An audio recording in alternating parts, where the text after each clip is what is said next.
starting to roll. This is the ultimate LA community report. You can get from San Diego back to LA. That guy behind you that always wants to tailgate, watch this. Yeah, no problem. You can just light your afterburners off and take care of it. Check this thing out on the right-hand side of the field. Chris Darnell. And this is just in your blood.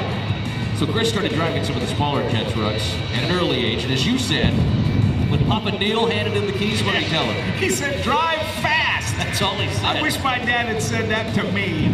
Well, Chris actually has a bachelor's degree in marketing and advertising there from Missouri State, and he's doing a great job at it today. Plus, check him out at facebook.com/Shockwave, the jet truck. Now look at this. Now, Chris is starting to get a little harassment there from the window. We're talking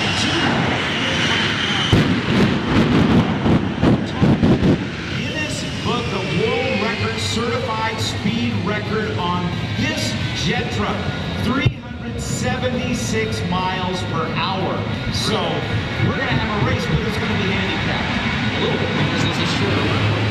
They ran a lot of assault. But if you talked to Chris last night, he was saying that he thinks he's going to just walk off and leave John Culver at 56. We'll see. And John Culver didn't feel that way. No, John says I can do it. Now let me ask those of you who were here this morning, here's how the race is going to work. John Culver is going to have a diving start. That's right. We're going to give him every advantage possible.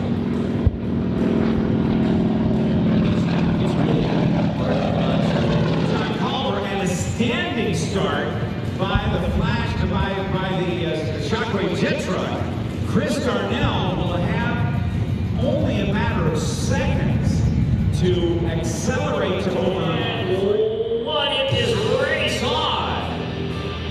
Rob, count us down with the radar. All right, radar says 150, 175, 2, 225, 3, 302, 310, 330.